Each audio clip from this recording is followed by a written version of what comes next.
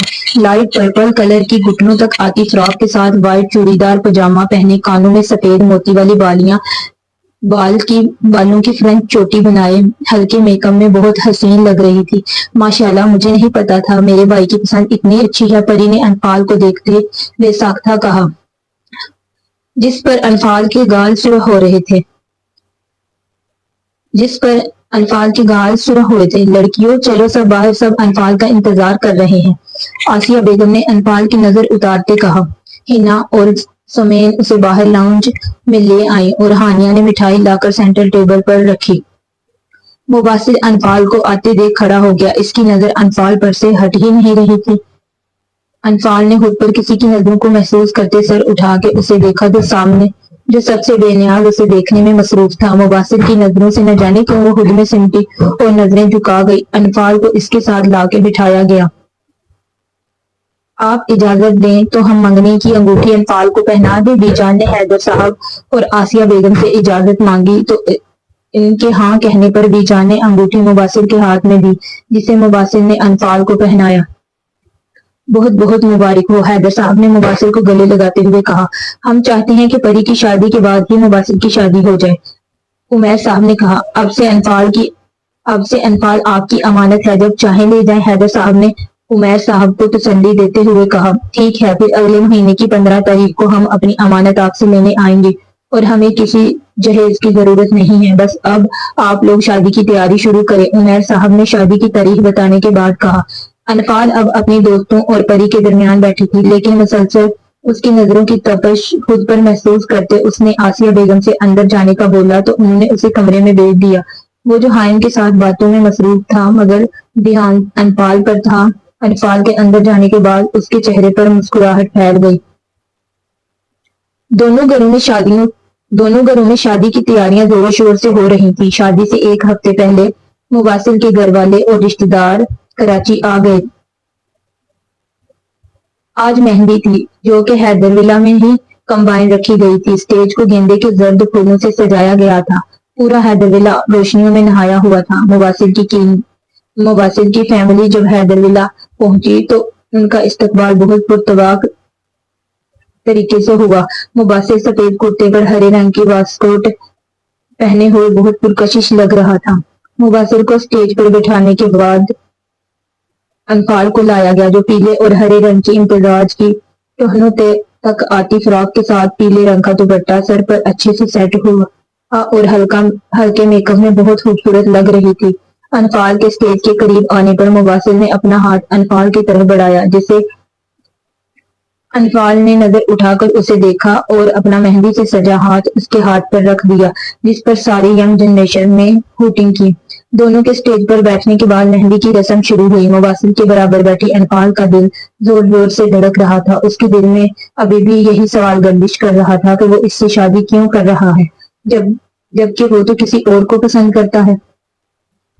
سب کی مسکراہٹیں، چھیڑخانی اور ہلے گلے میں یہ خوشیوں بھری رات اپنے اختتام کو پہنچی۔ اگلے دن کا سورج طلوع ہوا تو حیدر ولا میں ہر طرف گہما گہمی مچ گئی۔ آج بارات تھی، جس کا انتظام بھی حیدر ولا کے وسیع لان میں کیا گیا تھا۔ انفال اپنی دوستوں اور کزن کے ساتھ پارلر جا چکی تھی۔ ماشاءاللہ، آپ تو بہت پیاری لگ رہی ہو، ہانیہ نے انفال کو پیچھے سے گلے لگاتے ہوئے کہا تو انفال اس کی بات پر جھینک گئی۔ آپ پلیز ان سے پیچھے ہو جائیں، ورنہ ان کا دوپٹہ کھینچنے کی وجہ سے ہیئر سٹائل خراب ہو جائے گا۔ بیوٹیشین نے ہانیہ کو ٹوکا تو وہ منہ بنا کے پیچھے ہوئی، جس پر ہنا اور سمین نے کہکا لگایا۔ بارات حیدر ولا پہنچی تو ان کا استقبال بہت گرم جوشی سے کیا گیا۔ وہ آج میرون شیروانی، جس پر گولڈن کڑھائی ہوئی تھی، پاؤں میں کھوسا پہنے کسی ریاست کا شہزادہ لگ رہا تھا، اسے اسٹیج پر بٹھایا جہاں مولوی صاحب پہلے سے موجود تھے۔ پارلر سے آنے کے بعد انفال کو اس کے کمرے میں بٹھایا گیا، کیونکہ کچھ دیر میں نکاح کی رسم ہونی تھی۔ اس کی آنکھوں میں قرب تھا کہ کاش اس کے ماں باپ آج اس دنیا میں ہوتے تو کتنے خوش ہوتے۔ کچھ دیر بعد نکاح شروع ہوا۔ مباشر افندی، آپ کا نکاح انفال حیدر سے محض 5 لاکھ روپے سکہ اراج الوقت کیا جاتا ہے، آپ کو قبول ہے؟ مولوی صاحب نے نکاح شروع کیا۔ قبول ہے، آپ کو قبول ہے؟ قبول ہے، آپ کو قبول ہے؟ اسے اپنی اور انفال کی آخری ملاقات یاد آئی۔ اگر وہ وقت پر اس کمرے میں نہ جاتا تو شاید اسے کھو دیتا۔ قبول ہے، مبارک ہو۔ حائم نے اسے گلے لگاتے ہوئے مبارکباد دی۔ پھر حیدر صاحب اور عمیر صاحب سے مبارکباد وصول کرنے کے بعد وہ آرمی کے آفیسرز اور باقی لوگوں سے ملا۔ انفال کے سر پر لال چنری ڈالی گئی تھی۔ جب حیدر صاحب اور حائم مولوی صاحب اور چند گواہوں کے ساتھ اس کے روم میں داخل ہوئے جہاں آسیہ بیگم اور انفال کی دوستیں موجود تھیں۔ انفال: حیدر، آپ کو مباسط افندی کے ساتھ 5 لاکھ روپے سکہ رد الوقت نکاح میں دیا جاتا ہے، آپ کو قبول ہے؟ مولوی صاحب نے نکاح شروع کیا۔ اس کا وجود کانپ رہا تھا۔ جب حیدر صاحب نے اس کے سر پر ہاتھ رکھا تو اس نے اپنا سر اثبات میں ہلایا۔ مولوی صاحب نے دوبارہ وہی لفظ دہرائے۔ اس کے ذہن میں اب بھی یہی الفاظ گردش کر رہے تھے کہ وہ کسی اور کو پسند کرتا ہے۔ قبول ہے؟ مولوی صاحب کے دوبارہ پوچھنے پر وہ ہوش میں آئی۔ آپ کو قبول ہے؟ مولوی صاحب نے آخری بار وہ الفاظ دہرائے۔ قبول ہے۔ اس کی آواز بھیگ گئی تھی۔ حیدر صاحب نے اسے گلے لگایا اور مولوی صاحب کو باہر لے گئے۔ وہ حائم کے ساتھ باتوں میں مصروف تھا۔ جب دلہن کے آنے کے شور پر اس نے سامنے دیکھا جہاں وہ اپنی دوستوں اور کزنوں کے سنگ آتی دکھائی دی۔ ریڈ بلڈ لہنگے جس پر گولڈن کام ہوا تھا، سر پر اسی رنگ کا دوپٹہ جس کے کناروں پر گولڈن کڑھائی تھی، سیاہ بال جو کمر تک آتے تھے انہیں آگے سے ڈیزائن بنا کر باقی ایک کندھے پر ڈالے ہوئے تھے۔ بلا شبہ وہ بہت خوبصورت تھی، مگر آج وہ کسی شہزادی سے کم نہیں لگ رہی تھی۔ انفال کے سٹیج کے قریب آنے پر مباسل نے اپنا ہاتھ بڑھا کر اسے سٹیج پر چڑھنے میں مدد کی۔ پری نے انفال کو مباسل کے ساتھ صوفے پر بٹھایا۔ وہ دونوں ایک ساتھ بہت حسین لگ رہے تھے۔ سب لوگوں نے انہیں مبارکباد اور سلامی دی۔ دودھ پلائی کی رسم کے بعد انفال کی دوستوں نے کی، جس پر مباسل نے منہ مانگی رقم ان کو دی۔ رخصتی کا وقت آیا تو انفال نے اپنے ساتھ باقی سب کو بھی رلا دیا۔ پھر پریسا اور بی جان نے انفال کو گاڑی میں بٹھایا۔ ان لوگوں کو مباسل کے اپارٹمنٹ جانا تھا۔ انفال کو کچھ رسموں کے بعد مباسل کے روم میں لے جایا گیا۔ کمرے کو گلاب کے پھولوں سے سجایا گیا تھا۔ کافی دیر مباسل کا انتظار کرنے کے بعد وہ اپنا لہنگا سنبھالتی اٹھی اور جیولری اتارنے کے بعد ڈریسنگ روم کی طرف بڑھ گئی۔ تھوڑی دیر بعد وہ ڈریس چینج کرنے کے بعد بیڈ پر ایک کنارے پر لیٹی اور اپنے اوپر کمفرٹر ڈال کر نیند کی وادی میں اتر گئی۔ رات 12 بجے وہ کمرے میں داخل ہوا تو نظر سامنے بیڈ پر لیٹی اس پری پیکر پر پڑی جو دنیا جہان سے بے خبر خوابوں کی دنیا میں گم تھی۔ ایک اہم فون کال سننے کی وجہ سے اسے دیر ہو گئی۔ وہ فون بند کرنے کے بعد جلدی سے کمرے میں آیا کہ کہیں انفال اس کے انتظار میں بیٹھی ہو، مگر کمرے میں آ کے اسے سوتا دیکھ وہ سر جھٹکتا ڈریسنگ روم کی جانب بڑھ گیا اور کچھ دیر میں آرام دہ کپڑے پہنے لائٹ آف کر کے وہ بیڈ کی دوسری طرف لیٹ گیا۔ اگلی صبح انفال کی آنکھ کھلی تو نظر اپنے برابر سوئے وجود پر پڑی۔ وہ فوراً ہڑبڑا کے اٹھی جس سے مباسل کی آنکھ بھی کھل گئی۔ کیا کوئی جن دیکھ لیا ہے جو اس طرح اٹھی ہو؟ مباسل نے اس کے اس طرح اٹھنے پر چوٹ کی۔ آپ یہاں کیا کر رہے ہیں؟ انفال نے اس کے سوال کو اگنور کرتے ہوئے پوچھا۔ مباسل نے اس کے اس بے تکے سوال پر نفی میں سر ہلایا۔ محترمہ، یہ میرا گھر ہے اور یہ کمرہ بھی میرا ہے، اس نے انفال کی بات پر طنز کرتے ہوئے کہا اور اٹھ کر باتھ روم میں چلا گیا۔ انفال نے ایک نظر پورے کمرے پر دوڑائی۔ کمرہ زیادہ بڑا نہیں تھا۔ فل سائز کا بیڈ جس کے سامنے والی دیوار پر LED فکس تھی اور دیوار کے ساتھ درمیانے سائز کا صوفہ تھا۔ دوسری جانب سنگار میز تھی جس کی ایک طرف 2 دروازے تھے، ایک ڈریسنگ روم اور دوسرا باتھ روم۔ کمرے کا جائزہ لینے کے بعد وہ سنگار میز کے سامنے کھڑے ہو کر اپنے بالوں میں برش پھیرنے لگی کیونکہ پارلر والی نے ہیئر سٹائل بنایا تھا، اس سے اس کے بال کافی الجھ گئے تھے۔ ابھی وہ بال برش کر رہی تھی جب باتھ روم کا دروازہ کھلا۔ انفال نے نظر اٹھا کر اسے دیکھا جو شاید شاور لے کر آیا تھا کیونکہ اس کے سامنے کے بالوں کی لٹوں سے پانی کی بوندیں گر رہی تھی۔ نظر لگانی ہے کیا؟ جانتا ہوں، بہت پیارا لگ رہا ہوں، مباسل نے اس کے اس طرح خود کو دیکھتے ہوئے کہا، جس پر وہ ہوش میں آئی۔ کچھ زیادہ ہی خوش فہمی ہو رہی ہے، انفال نے سنبھلتے ہوئے کہا۔ کیا کریں، کچھ لوگ ہمیں دیکھ کے ہوش کھو دیتے ہیں، مباسل نے اس کے ہاتھ سے برش لیتے ہوئے کہا۔ وہ اس کی بات کا جواب دیے بغیر پاس سے گزرنے لگی جب مباسل نے اس کی کلائی تھامی۔ چھوڑے میرا ہاتھ، انفال اس کے ہاتھ پکڑنے پر کرنٹ کھا کر مڑی۔ کیا کریں، کچھ لوگ ہمیں دیکھ کے ہوش کھو دیتے ہیں، مباسل نے اس کے ہاتھ سے برش لیتے ہوئے کہا۔ وہ اس کی وہ اس کی بات کا جواب دیے بغیر پاس سے گزرنے لگی جو مباسل نے اس کی کلائی تھامی. چھوڑے میرا ہاتھ. انفال اس کی ہاتھ پکڑنے پر کرنٹ کھا کر مڑی. مجھے تم سے بات کرنی ہے. مباسل نے اب کی بار اس کا دوسرا ہاتھ بھی اپنی گرفت میں لیتے ہوئے کہا. لیکن مجھے آپ سے کوئی بات نہیں کرنی. انفال مسلسل اپنے ہاتھ کو اس کی مضبوط گرفت سے آزاد کرنے کی ناکام کوشش میں لگی تھی. کیوں؟ کسی اور کو چاہتی تھی تو مجھ سے شادی کے لیے ہاں کیوں کی؟ اس نے انفال کی بات کو غصے میں کہا. میں کسی اور کو پسند کرتی تھی یا آپ نے تو مجھ سے شادی ہمدردی میں کی ہے. انفال کو تو مانو اس کی بات پر پتنگے ہی لگ گئے. تمہیں کس نے کہا میں کسی اور کو پسند کرتا ہوں؟ اور تم سے میں نے شادی ہمدردی میں کی ہے. مباسل اس کی بات پر چونک کر بولا. آپ کو شاید یاد ہو یا نہ ہو مگر مجھے اچھی طرح یاد ہے. آپ نے خود ہی اس دن گاڑی میں کہا تھا کہ آپ کسی اور کو چاہتے ہیں. انفال نے اسے یاد کرواتے ہوئے طنز کیا. اف انفال مجھے نہیں معلوم تھا کہ اس دن کی بات کو تم آج تک سینے سے لگائے بیٹھی ہو. مباسل نے اس کے ہاتھوں کو چھوڑتے ہوئے ایک ہاتھ سے اپنے بالوں کو پیچھے کرتے ہوئے کہا. اسے نہیں معلوم تھا کہ انفال اس بات کو اتنا سیریس لے گی. تو کیا آپ نے مجھ سے جھوٹ بولا تھا؟ انفال نے پیچھے ہوتے ہوئے کہا. ہاں کیونکہ میں نہیں چاہتا تھا کہ تم مجھے لے کر اپنے دل میں کوئی جذبہ پیدا کرو اور تمہارے دل میں موجود میرے بارے میں جو احساسات تھے میں ان سے بھی واقف تھا اور کہیں نہ کہیں میرے دل میں بھی تمہارے لیے وہی جذبات ہیں. لیکن اس وقت میں تمہیں یہ بتا کر ان جذبات کو بڑھانا نہیں چاہتا تھا. اس وقت میں صرف اپنے والدین کا بدلہ لینا چاہتا تھا. اس سب میں اپنی جان سے بھی جا سکتا تھا. اور جہاں تک بات رہی تم سے شادی کرنے کی تو ایک بات اپنے ذہن میں ڈال لو کہ میں نے کسی ہمدردی کی بنا پر تم سے شادی نہیں کی. مباسل نے اسے بازو سے تھامتے ہوئے کہا. اب تو سب کلیئر ہو گیا نا؟ یا اب بھی مجھ سے خفا ہو؟ مباسل نے اس کی تھوڑی کو ہلکے سے پکڑ کے اوپر کیا جس پر انفال نے نظر اٹھا کے اس کی آنکھوں میں دیکھا جہاں اس کے لیے محبت اس کی آنکھوں میں ظاہر ہو رہی تھی.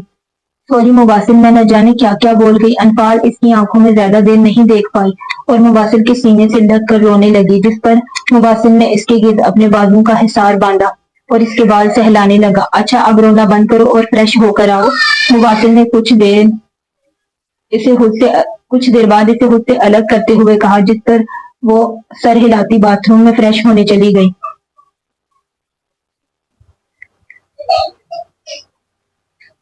انفال جب فریش ہو کر باہر آئی تو مباسل کو اپنے انتظار میں پایا.